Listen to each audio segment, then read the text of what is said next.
here, one hook here. That in 70 years, question mark, I guess. I'm not entirely. I'll first have to clean this, and then.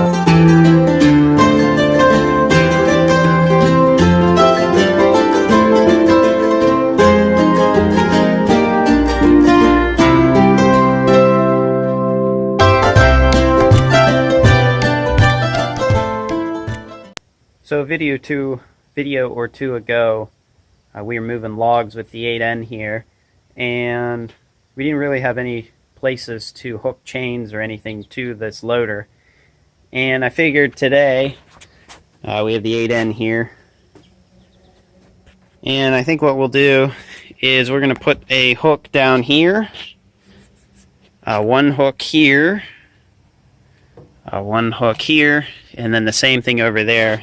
That's over here, so that we have some hooks, lifting points on this thing. And it amazes me, this tractor is about 70 years old, and it amazes me that in 70 years no one's welded any hooks onto this thing. So for the first time in its life, it's going to get some hooks welded onto the loader frame. Now we could put it on the bucket here, but we're not super sure how this would work. Do you put the hook, the hook like this? Let's see, it would actually be. You put the hook like that. You put the hook like this. It's just, it's a big question mark, I guess, and I'm not entirely sure what to do with that. But I think this is a good spot here. One up there, one here, and then the same thing over there. That's over here, and the hooks will be facing like this, all of them. So I guess without further ado, let's fire up the welder here, and we'll first have to clean this, and then we'll start welding. How we came up with the placement for these hooks. My brother is thinking about adding a front cylinder to this bucket so that we have a power tilt, because all it is now is just a trip bucket. So there's a lever up on the where you sit on the tractor, and you pull the lever down, and it just makes the whole bucket just drop when you pull a pin in it, and it works quite well. It's antiquated and archaic, but it works. And my brother is also in the process of, I think he's going to put some front and rear remotes on this tractor. It's going to be interesting running it, because you really only have one hydraulic outlet on this thing, one pump, and you just run the loader or the 3-point. So you'll have to run, it'll be the loader or the bucket, or the bucket or the 3-point, or the loader or the 3-point. It could be the 3-point or the rear remote, etc., etc. But anyways, here I'm just getting all these hooks tacked up, and I'm trying to get them lined up and whatnot so that they look good, and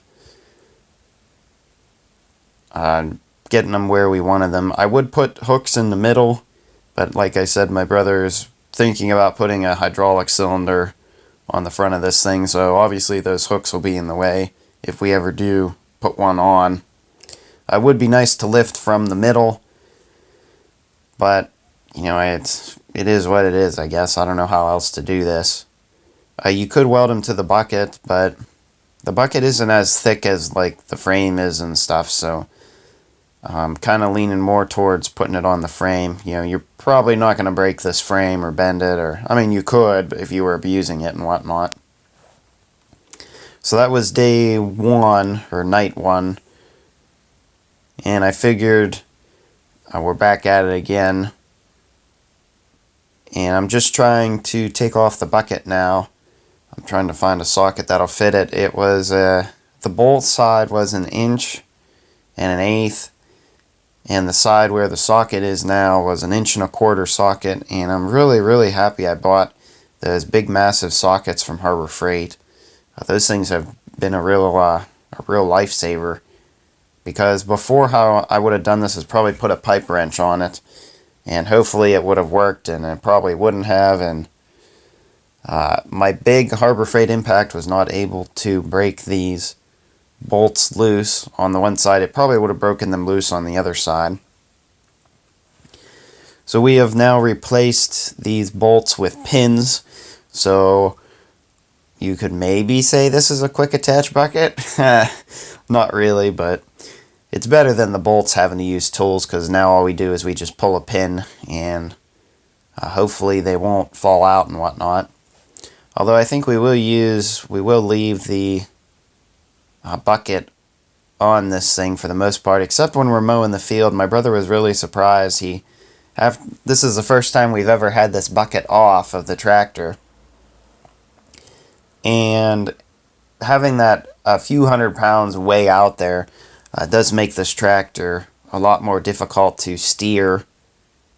And without the bucket on, it was actually, my brother said it was a lot easier to steer. So maybe whenever we're mowing the field or something with this thing, that we don't need the bucket on, we will leave the bucket off and mow the field, and then just put it back on when we want to move dirt or logs or whatever the case may be. And now we're finally getting ready to fully weld this thing. I bought myself a new fan. I know some people don't like me welding with a fan blowing against the weld, because it'll blow away the shielding gas, but this is a flux core welder, so I mean, it's okay to weld into the wind. I have not had any problems with porosity or anything such as that, so there's really I don't see any problems with it, and it keeps the smoke and stuff out of my face, so it's pretty nice to have, and it only pulls like, I don't know, 0.4 or 0.67 amp.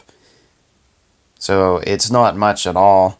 And I have a video coming up on this fan. Hopefully after I'm done editing this one and doing the voiceover on it, I'll get to editing that one. So I'm sure some people are wondering, where is the welding jacket? And it was relatively warm the day that I was doing this, and I just chose not to wear it. What I did was, I'll see me every once in a while put on some sunscreen. I should have put sunscreen on my left arm, because my left arm today it's not super red. It's a little red, but I've known from welding previously that my right shoulder and right arm really get burnt whenever I'm welding in a t-shirt like this.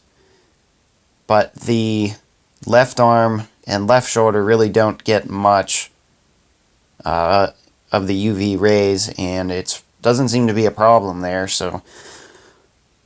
But I think next time I'll do both arms and both shoulders, up to the welding gloves, and I won't have any problems with that.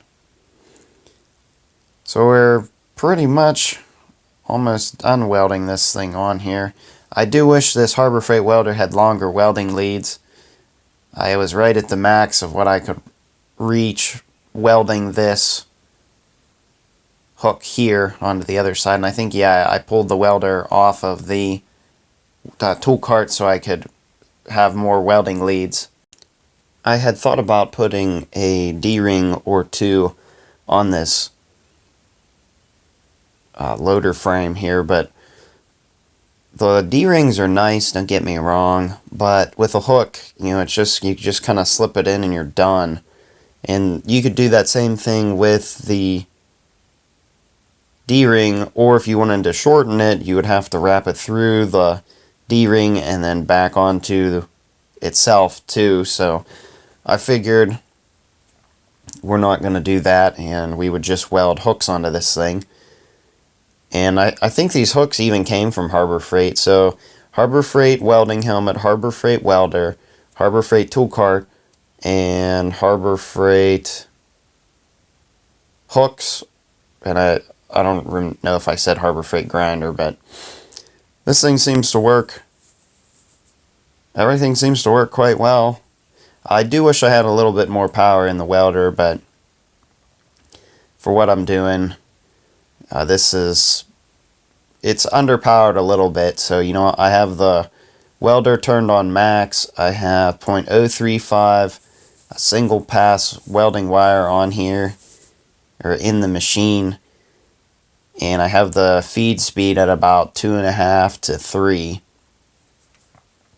And maybe at some point, after I burn up these two 10-pound spools of welding wire, I will probably put in... It would be nice to put in some .030 wire.